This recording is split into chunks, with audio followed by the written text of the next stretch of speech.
de Satan. Au moment où le prophète, sallallahu alayhi wa sallam, au 7e siècle, donnait à la femme le droit de vote, la France n'a accordé ce droit qu'avant-hier, en 1947.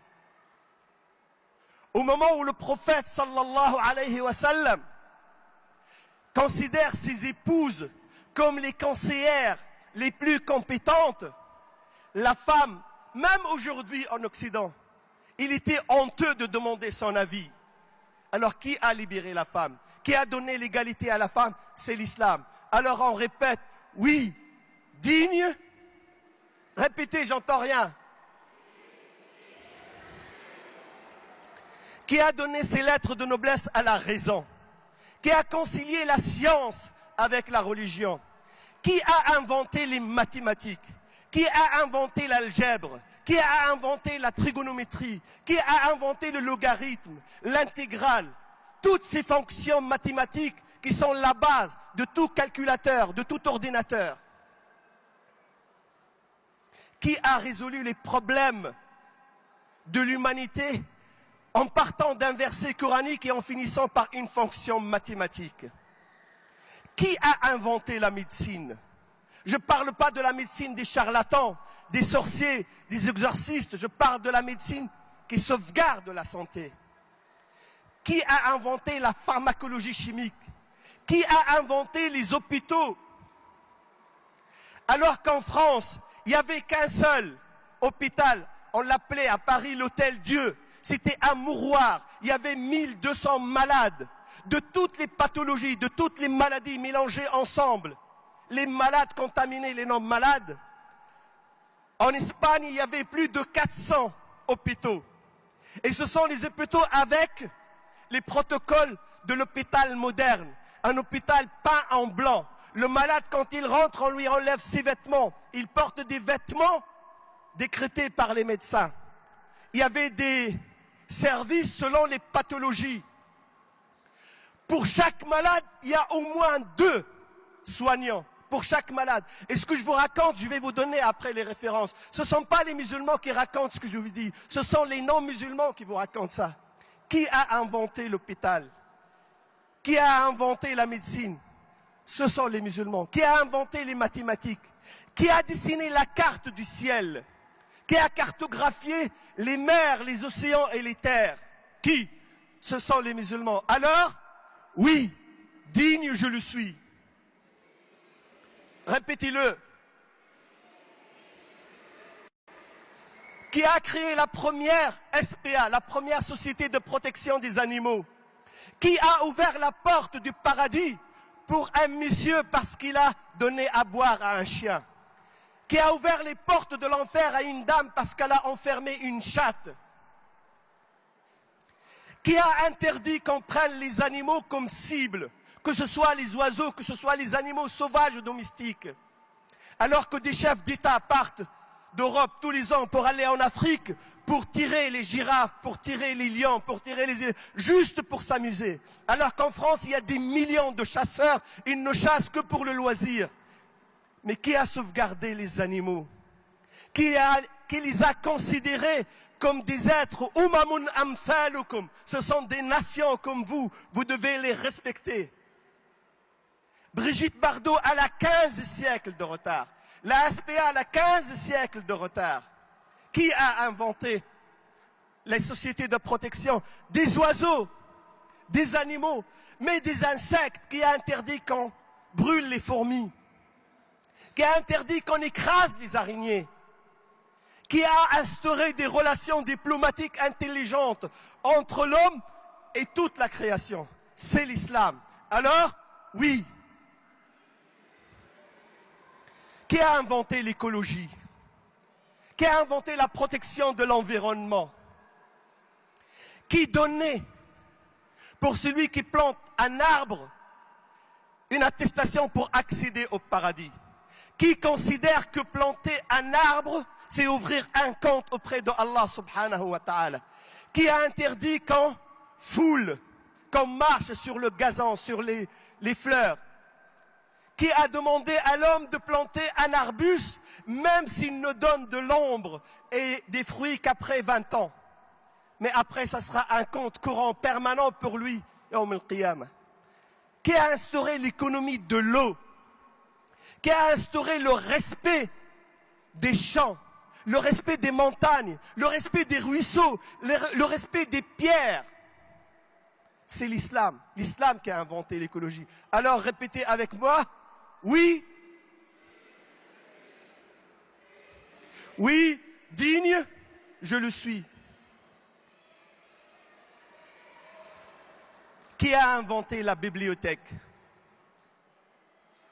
Les bibliothèques. Les Grecs, ils sont restés des années à chercher le terme. Qui a donné ces lettres de noblesse au livre, au savoir, à la science? Au moment où Haroun al-Rachid, le calife des musulmans, il avait dans sa bibliothèque personnelle, dans son palais personnel, 1 700 000 ouvrages. Charlemagne,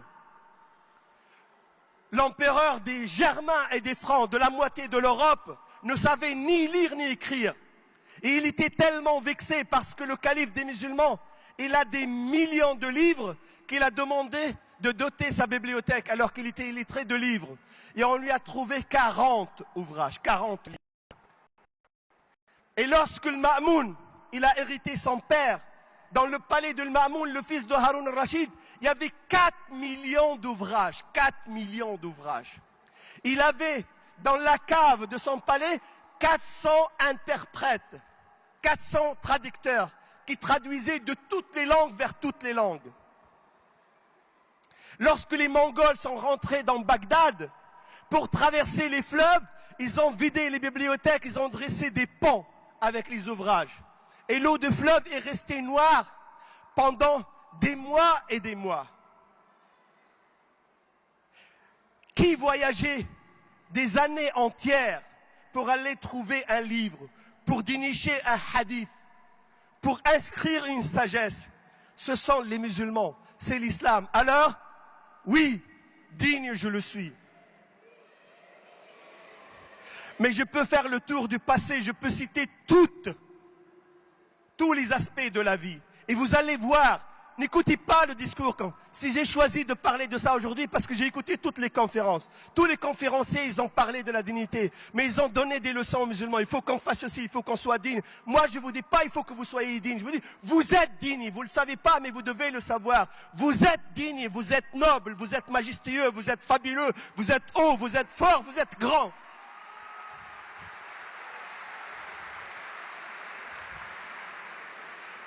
Il ne faut pas le dire, il faut le croire parce que c'est la vérité. Ce n'est pas moi qui la décrète, c'est Allah. Walillahi al-izza. Et encore, wali rasulihi walil mu'minin. C'est un gène que vous avez dans votre ADN, personne ne peut l'extraire, personne ne peut l'enlever. Mais si je laisse le passé et je viens à la pause du présent, qui a défendu la France pendant la Première Guerre mondiale? Qui a défendu la France pendant la Deuxième Guerre mondiale? Qui a servi de chair à canon pour arrêter les Allemands qui massacraient les Français? Ce sont vos parents, ce sont vos ancêtres, ce sont les musulmans du Maroc, du Sénégal, de la Tunisie, de l'Algérie. Sans l'apport des musulmans, la France ne serait jamais libérée.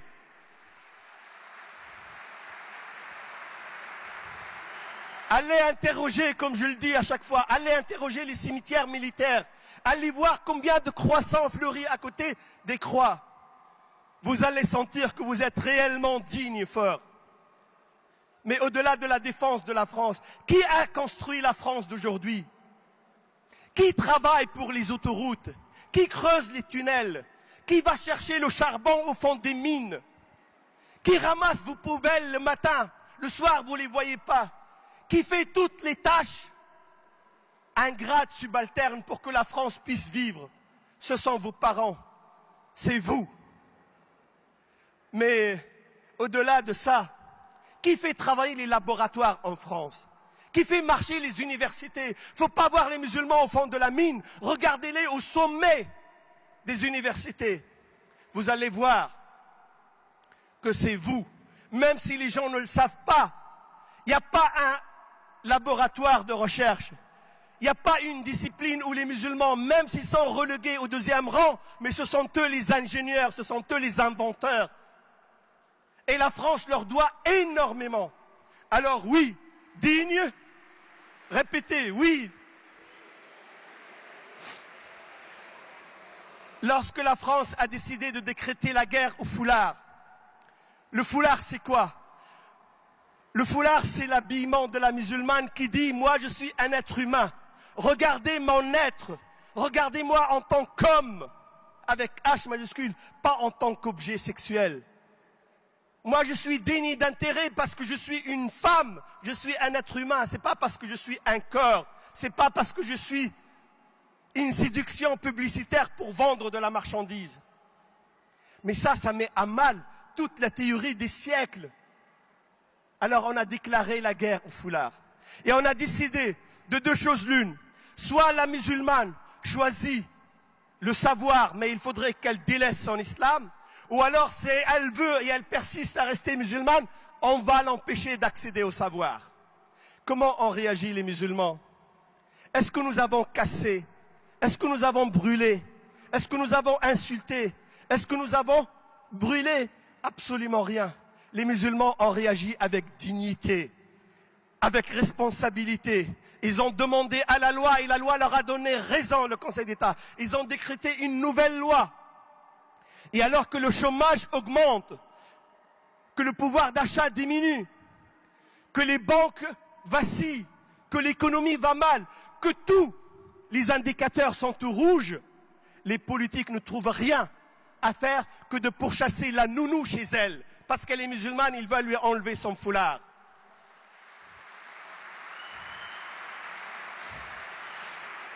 Ils ont échoué à redresser la France. Qu'est-ce qu'ils veulent? Ils veulent enlever le foulard de la musulmane. Mais le foulard de la musulmane, c'est le symbole de sa dignité. C'est le symbole de son humanité. Personne ne peut l'arracher. Personne ne peut l'enlever. Et ceux qui ont essayé, comme Sarkozy, l'ont payé cher. Et ceux qui essayeront le paieront cher. Parce que oui, digne je le suis.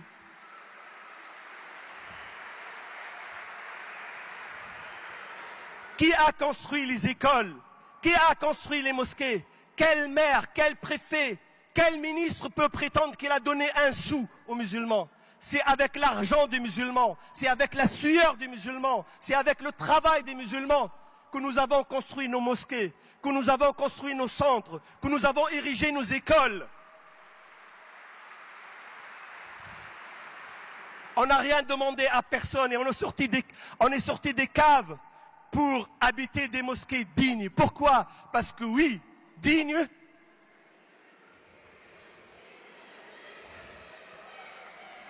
Qui a donné aux musulmans le halal? Qui a permis aux musulmans de pratiquer leur culte? La loi 1905 de séparation, normalement, elle oblige l'État à permettre et favoriser l'exercice du culte. Au lieu que l'État français ouvre des institutions halal partout, les ministres, les préfets, les maires, les journalistes, les petits philosophes de week-end qui squattent les plateaux de télévision déclarent la guerre au halal. Ils ne savent pas ça veut dire quoi le halal? Le halal c'est at-tayyibat, c'est la purification, c'est la pureté. Mais ils pensent que lorsque le français mange halal, il risque de devenir musulman. Tout à l'heure à vos camarades les jeunes, je leur ai dit c'est comme si vous dites à quelqu'un si tu manges bio, tu vas devenir mormon. Mais le halal, c'est nettoyer l'alimentation de tout ce qui est alcool, de tout ce qui est porc, de tout ce qui est bactéries, de tout ce qui est nocif pour la santé. C'est ça le halal. Mais qui l'a donné aux musulmans? Ce sont les musulmans qui se sont dotés de ça. Les musulmans, ils ont inventé les boucheries. Ils ont inventé les alimentations, les pâtisseries, jusqu'à ce que maintenant le halal trône dans chaque rayon de Carrefour, de Auchan, de Leclerc, partout. Jusqu'à ce que le ramadan ait maintenant son rayon. Et ce n'est pas grâce aux autres, c'est grâce à vous. Pourquoi? Parce que oui, digne je le suis. Mais lorsqu'ils ont chassé nos filles de l'école, qu'est-ce qu'on a fait? On a pleuré. Non, nous avons construit nos écoles. Et le recteur de l'Académie de Lille, lorsque Averroès a ouvert, il ne voulait pas donner l'autorisation. jusqu'à ce que le ministère le désavoue. Et quand les journalistes sont venus le voir, ils ont rempli toutes les conditions. Pourquoi? Et voilà, le ministère vous a désavoué. Il a dit, attendez une année, vous allez voir, ils vont fermer la porte. Ben, nous avons attendu une année. Et quel est le résultat? Le résultat, sur les centaines, sur les milliers de lycées en France, qui trône à la première place, c'est Averroès.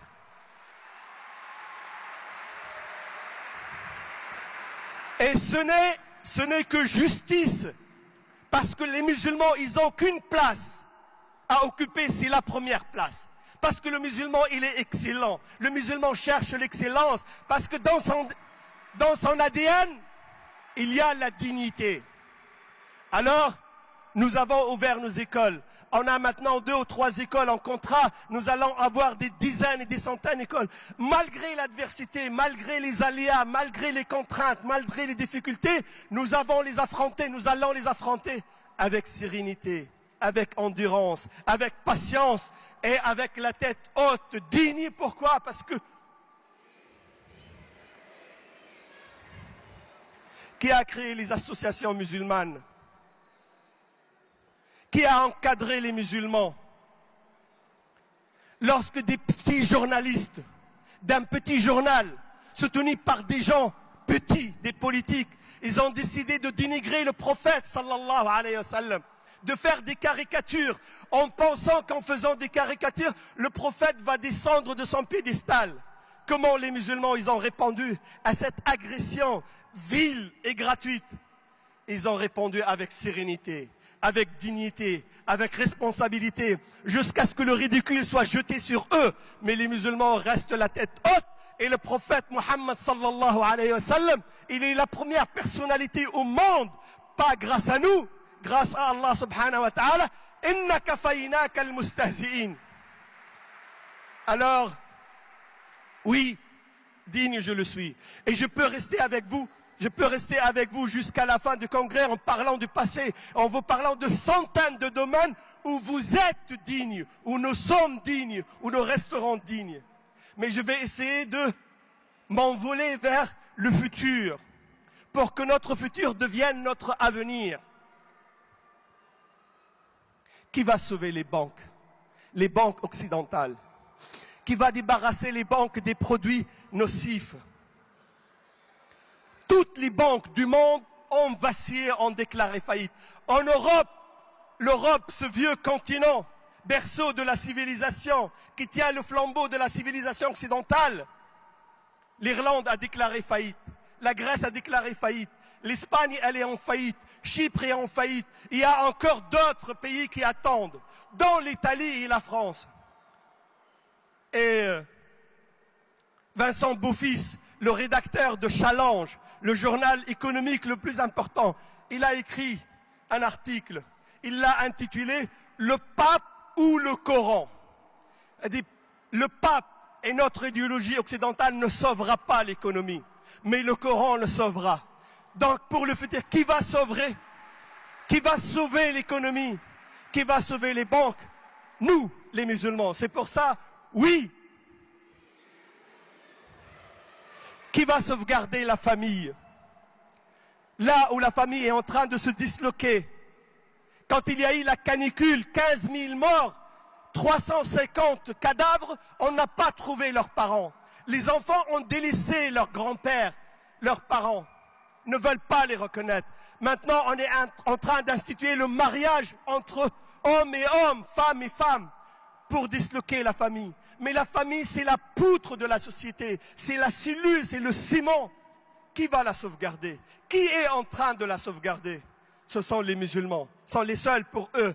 Mon grand-père, il est chez moi, ma mère est chez moi, je ne vais pas l'envoyer dans un mouroir. Je ne peux accéder au paradis qu'en servant ma mère, mon père, mon grand-père. Ils sont ma clé pour le paradis.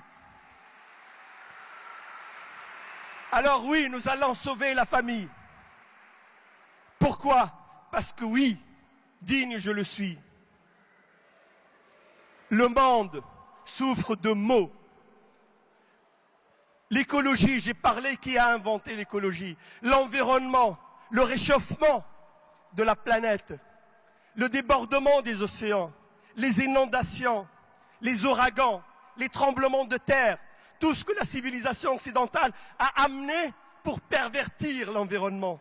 Qui va sauvegarder? Qui va rendre les relations intelligentes entre l'environnement et les humains? C'est vous, les musulmans. Nous sommes l'avenir de l'humanité. Nous sommes le secours de l'humanité. Nous sommes le futur de l'humanité.